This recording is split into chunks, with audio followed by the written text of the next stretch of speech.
Chers amis, bonjour et bienvenue. Bienvenue, bienvenue. Aujourd'hui, on va parler du Togo. On va faire un grand tour au Togo et puis on verra bien si on a le temps de parler d'autre chose. Vous savez, le Togo a décidé de signer un accord de coopération militaire avec la Russie, tout comme les pays de l'AES l'ont fait. On va vous lire un article qu'on a eu là-dessus. Lomé et Moscou renforcent leur partenariat avec un accord de coopération militaire. Mardi 22 juillet 2025, la commission législative du gouvernement russe a approuvé un projet de loi visant à ratifier un accord cadre de coopération militaire avec le Togo. L'accord signé il y a quelques mois prévoit notamment des exercices militaires conjoints, la formation de soldats togolais, un échange de renseignements sécuritaires et une assistance médicale gratuite en cas d'urgence. L'accord est de nature cadre et prévoit l'octroi d'une aide médicale. La partie hôte s'engage à fournir gratuitement une assistance médicale d'urgence à l'autre État partie, selon Vladimir Grouzdev, président de l'Association des juristes de Russie, membre de la commission citée par l'agence de presse officielle de la Russie.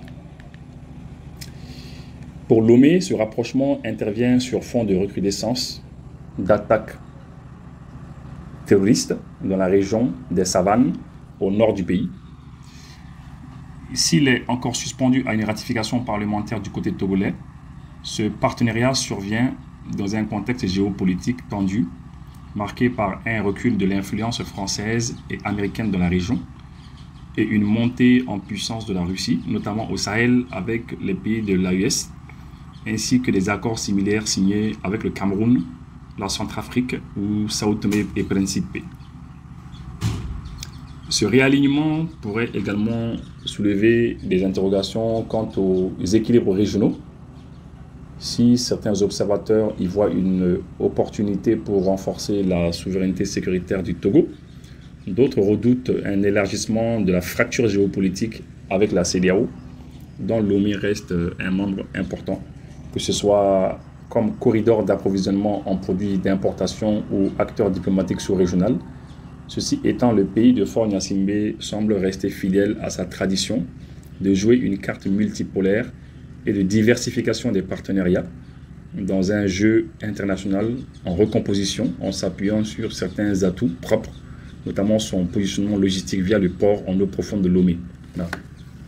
Bon, en tout cas, ce que nous, on peut dire par rapport à ça, c'est un accord de coopération militaire entre la Russie et le Togo. On salue ici nos amis togolais. On salue le peuple togolais, on salue les Russes, on salue tous les Africains qui nous suivent, les panafricanistes et ceux qui ne le sont pas aussi, parce qu'il y a beaucoup d'Africains qui ne sont pas aussi panafricanistes. On salue tout le monde. Je vous demande de continuer à vous abonner sur cette chaîne qui émet à partir de Bamako, un des pays de l'AES. C'est ma chaîne YouTube en français, parce que j'ai une chaîne YouTube dans d'autres langues, en bambara notamment. Alors, ce que je pense de ça, je pense que d'abord, cet accord doit être ratifié côté togolais. Donc, les députés doivent adopter cela. Et puis, bon, ils vont se donner la main et les Russes vont essayer de les épauler. Mais une chose est sûre, c'est que il faut bien que les gens sachent une chose. Et je sais que la plupart des gens qui regardent cette émission le savent. Tout le monde sait que depuis l'avènement de l'AES, tout le monde sait que on va dire, le Togo est un pays qui est très proche des pays de l'AES. Tout le monde le sait. Et nous savons aussi que les services de renseignement français le savent. Et maintenant, c'est les services de renseignement français qui en fait, ils sont en train de jouer sur deux tableaux. Ils se disent, bon voilà, les Togolais ont un pied dans l'AES ils ont un pied dans la CEDEAO. Si on les embête un peu trop, on peut les pousser dans les bras de l'AES, donc dans les bras de la Russie. Et là, on risque de perdre le Togo, définitivement. Et puisqu'ils craignent cela, eh bien, ils y vont doucement. Ils y vont doucement, ils essaient de voir. C'est un peu comme avec certains pays, tels que la Guinée. Ils essaient d'aller doucement, ils veulent y aller, ils ne veulent pas y aller. Puisque la Guinée n'a pas montré son désir de quitter la CEDEAO pour venir vers l'AES. Donc, déjà, ça rassure beaucoup les Français, ça les rassure. La Guinée, elle a dit clairement, ils ont dit qu'eux, ils ne sont pas pro-ceci, pro-cela. Eux, ils sont pro-guinéens. Ils ne sont pas pro-quelqu'un, ils ne sont pas contre quelqu'un. Eux, ils travaillent avec tout le monde, ils donnent la main à tout le monde, et voilà. Donc, du coup, étant donné que la Guinée a pris cette position, c'est une position qui ne dérange pas trop Paris, et notamment leurs services de renseignement. Donc, ils essaient de gérer ça comme ça avec la Guinée. C'est un peu comme le Togo aussi. Le Togo, ils savent que le Togo veut venir dans l'AES, veut venir, ne veut pas y aller. Le Togo, voilà, on a entendu le ministre des Affaires étrangères togolais le dire. Ah bah oui, bon, on peut y aller, on ne va pas y aller. Donc du coup, voilà. Dernièrement, avec la suspension d'un des médias français au Togo, je ne me rappelle plus c'est quel média qui a été... Écrivez le nom si vous vous rappelez. Hein. Il y a un des médias français qui a été suspendu, je crois que c'est France 24 qui a été suspendu. Et puis avec toutes ces perturbations qu'il y a eu, tous ces mouvements qu'il y a eu dernièrement, beaucoup d'analystes, hein, tout comme moi d'ailleurs, ont estimé qu'il y avait des gens derrière, qui attisaient. C'est vrai que les Togolais, on n'a pas besoin de les pousser pour qu'ils disent la vérité à leurs dirigeants. Non, quand ils veulent dire la vérité à leurs dirigeants, les Togolais vont sortir, ils vont vous dire la vérité. C'est clair. Mais quand même, il y a des gens qui attisent cela. Il y a des attiseurs aussi qui sont là. Voilà, si on peut dire ça comme ça. Il y en a qui attisent. Quand le feu s'allume, il y en a qui attisent. Et dernièrement, quand il y a eu des soucis au Togo, il y a eu beaucoup de mouvements, eh bien, certains étaient très contents. Ça, c'est un. Et puis, les attaques qu'il y a eu dernièrement, les attaques terroristes qu'il y a eu dernièrement dans le nord du Togo, tout le monde sait que nous, les pays de l'AES, nous sommes attaqués par certains groupes armés terroristes qui sont soutenus par certains services de renseignement. Voilà, on le sait, occidentaux.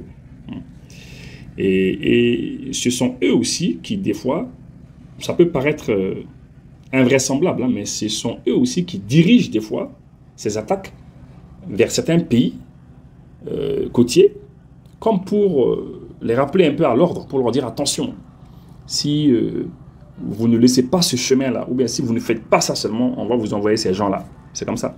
Dernièrement, on a vu que lorsque l'armée française et les armées françaises devaient quitter le Sénégal, hein, ils étaient là-bas depuis 200 ans, lorsqu'ils devaient quitter le Sénégal, juste à quelques... Non, je veux dire même le 1er juillet, le 1er juillet, quand l'une de leurs bases devait partir, je crois que c'était leur 4e base qui devait partir, ils devaient plier bagages. Ce même jour-là, il y a eu une attaque à Diboli, juste à la frontière Mali-Sénégal. Et après, le 17 juillet passé, la dernière base française a été libérée au Sénégal. Et là, dans la presse française, on pouvait lire dans la presse française que, écoutez, les Français s'en vont, l'armée française s'en va, quitte le Sénégal, au moment où il y a les attaques terroristes qui sont en train d'être perpétrées au niveau de la frontière avec le Sénégal. Comme pour un peu mettre en garde les Sénégalais, comme pour leur dire, attendez, mais nous on s'en va, mais attendez, vous voyez, au même moment où on s'en va, il y a des attaques, etc. Vous voyez. Donc, c'est les gens qui jouent sur deux tableaux. Ils veulent faire attention à ne pas pousser certains pays dans les bras de l'AES, donc dans les bras de la Russie, mais en même temps, ils veulent aussi des fois essayer de faire la paix un peu avec eux, essayer de voir ce qu'il y a lieu de faire ensemble, mais en même temps, ils les menacent un peu. Vous voyez un petit peu l'approche. C'est une approche comme ça. Donc avec le Togo, ce n'est pas le divorce totalement. Ils ont compris ce que le Togo veut faire. Mais voilà, ils essayent de ménager le Togo, de voir ce qu'ils peuvent faire parce qu'ils ont peur de perdre le Togo. Il y a des pays, par exemple, de la sous-région, de l'Afrique de l'Est, qui ne risquent pas de perdre. Ces dirigeants sont totalement acquis à la cause de l'ancienne puissance coloniale. Ils ne risquent pas de perdre ces pays-là. Mais les pays dont ils ont un peu peur, c'est les pays tels que le Togo, tels que le Sénégal, tels que la Guinée. Ils veulent continuer à avoir de l'influence sur ces pays. Ils ne veulent pas se fâcher avec eux, mais de temps en temps, ils essaient de les mettre en garde indirectement. Donc c'est un petit peu ça. Voilà, ça c'est par rapport à ce qui se passe. Maintenant, pourquoi est-ce que le Togo veut partir? Pourquoi est-ce que le Togo veut prendre son indépendance? Parce que c'est ça en fait. La question c'est ça. C'est pourquoi est-ce que le Togo veut prendre son indépendance? Vous savez, tout le monde connaît la réponse. Tous ceux qui regardent cette émission connaissent la réponse. Tout le monde sait ce qui se passe. En fait, depuis qu'il a été annoncé que nos pays ont pris leur indépendance en 1960, 59 pour certains, 58, 60, 62, etc., tout le monde sait que nos pays n'ont jamais eu la véritable indépendance. On n'a jamais été libre. Oui, les pays anglophones, oui. Les pays anglophones, pour la plupart, franchement, l'Angleterre, le Royaume-Uni a su partir. Les Anglais ont su partir, franchement. Mais malheureusement, les dirigeants français n'ont jamais su partir. Les services de renseignement français n'ont jamais su partir. Au début, c'était la SDEC. La SDEC, qui est l'ancêtre de la DGSE, ils étaient là, ils ont toujours été là, ils ont toujours façonné les choses, monté des choses, etc. Après, la SDEC est partie. La DGSE est venue, oui, et elle est toujours là en train de faire les choses. Ils n'ont jamais su partir. Et tous ces chefs d'État qui ont dirigé nos différents États en Afrique ici, c'est des gens qui savent cela. Ils savent. Laurent Gbagbo, il l'a dit une fois. Il a dit, mais que lui, il ne pouvait pas imaginer que le président français allait lui demander de l'argent. Que demander de l'argent? Ah, demander de l'argent à lui. Un président français qui lui demande de l'argent à lui. Lui, il ne savait pas cela. Oui, bon, lui, il a donné l'argent qu'on lui a demandé. Oui, un peu. Non, c'est pour vous dire que c'est des gens qui n'ont jamais su partir. C'est des gens qui n'ont jamais su auto-entreprendre. La France n'a jamais pu rester... Elle n'a jamais pu rester debout seule sur les pieds sans être aidée par ces pays africains. Malheureusement, c'est ça. La France, c'est comme ça. Les dirigeants français, on aurait dit qu'ils savent, quoi. Ils savent que sans l'Afrique, ils ne peuvent pas rester debout. Ils ne peuvent pas rester debout. Et malheureusement, ils sont toujours là. Et donc, du coup, après la colonisation, il y a eu le néocolonialisme.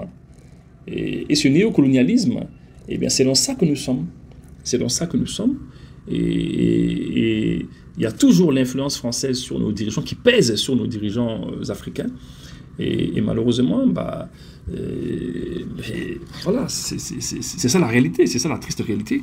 Et la plupart de nos dirigeants veulent partir, ils veulent s'en aller, mais ils attendaient que quelqu'un fasse le premier pas. Et il se trouve que bon, les Maliens ont fait le premier pas. Et puis, depuis que les Maliens ont fait le premier pas, bon, ils se sont dit, bon, voilà... si les Maliens ont fait le premier pas, les Burkinabés ont suivi, les Nigériens ont suivi. Donc maintenant, il y a des pays qui sont tentés de s'affranchir aussi. Voilà, c'est ça. C'est ce qu'il faut dire aux gens, c'est que les pays veulent s'affranchir, les dirigeants africains veulent s'affranchir, mais ils ont peur de s'affranchir. Ils ont peur de franchir ce pas, parce qu'ils savent qu'en franchissant le pas, on peut les renverser. Et ceux qui sont renversés auront même de la chance. Ils auront de la chance d'être renversés. Parce que ils ne se limitent pas seulement à renverser, hein. Ils tuent. Ils tuent, ils peuvent tuer. Donc c'est la raison pour laquelle beaucoup de dirigeants africains ont peur. Ils ont simplement peur. En fait, ils sont avec certains pays, pas parce qu'ils le veulent, mais parce qu'ils sont contraints. Ils sont contraints, simplement. Ils ne peuvent pas dire la vérité à certains pays, notamment certains pays occidentaux, certains pays, notamment la France. Ils ne peuvent pas leur dire la vérité. Ah, on parle de la France, hein. Il faut qu'on soit très clair, on parle de la France. On parle très souvent d'eux, parce qu'ils parlent très souvent de nous aussi, hein. Pour ceux qui vont dire qu'on parle uniquement de la France, on ne parle pas uniquement de la France, on parle beaucoup d'eux, parce qu'ils parlent beaucoup de nous tous les jours, ils parlent de nous dans leurs médias, on parle d'eux aussi. Et donc, vous voyez un petit peu, donc, il y a beaucoup de gens qui vous diront que, bon, écoutez, il est temps maintenant que nos États prennent leur indépendance, nos États... il est temps de s'en aller, il est temps de quitter cet empire colonial français. Il est temps. Et la plupart des dirigeants africains veulent quitter cet empire colonial français. Ils ne savent pas comment faire, ils ont peur. Le Mali a donné le coup d'envoi, le Burkina a suivi avec le Niger, le Togo veut partir, beaucoup de pays africains veulent partir. Ils ne veulent pas tous partir de la même manière. Nous, on a été obligés de claquer la porte et puis il y a eu la bagarre, etc. Mais les autres ne veulent pas forcément partir de la même manière que nous. Non, ils ne veulent pas partir forcément de la même manière que nous. Ils veulent partir de manière, ils veulent faire les choses souplement, avec souplesse. Voilà. Ils veulent faire les choses avec souplesse, avec finesse. Bah, il n'y a pas de problème, mais partir, c'est partir. Ils veulent diversifier leur partenariat. Ils font confiance à la Russie sur le plan militaire. Ils veulent donner la main aux Russes pour que les Russes puissent quand même les aider dans le cadre de la formation, dans le cadre des équipements militaires, etc. Et ça plaît pas. Ça plaît pas du côté de Paris, ça plaît pas du côté de l'empire colonial français. Et donc ça, il faut le dire. C'est ça. Donc, on est d'accord sur ça que la plupart des chefs d'État africains qui sont toujours sous influence de l'empire colonial français, ils veulent partir, mais ils ne savent pas comment faire. Ils hésitent, ils ont peur. Ils ont peur de se faire renverser. Voilà. Et je crois qu'il y a des pays tels que le Togo qui veulent prendre l'autre chemin, ils veulent tracer leur chemin. Voilà. Ça ne va pas faire plaisir à la CEDEAO, ça va faire plaisir à lui et moi, etc. C'est vrai. Bon, mais ils font ce qu'ils veulent, hein, les Togolais ils font ce qu'ils veulent. Et puis pour finir, s'il y a un conseil que j'ai à donner au président togolais, aux dirigeants togolais, c'est de faire attention. Parce que lorsque vous prenez le chemin de la Russie, faites attention parce que les Français vont chercher à vous déstabiliser. Hein. Ils vont chercher à vous déstabiliser. Et voilà, donc faites gaffe à vous, faites attention à vous. En tout cas, j'ai beaucoup apprécié cette démarche des autorités togolaises, avec cet accord de défense, au moins, cet accord de coopération militaire. Au moins, ils pourront avoir des équipements militaires, à mon avis, et puis ils pourront quand même essayer de mieux armer leur armée et de mieux faire face à ces quelques attaques qui sont perpétrées sur leur territoire. En tout cas, merci, c'est de ça qu'on voulait vous parler aujourd'hui. Merci et à bientôt.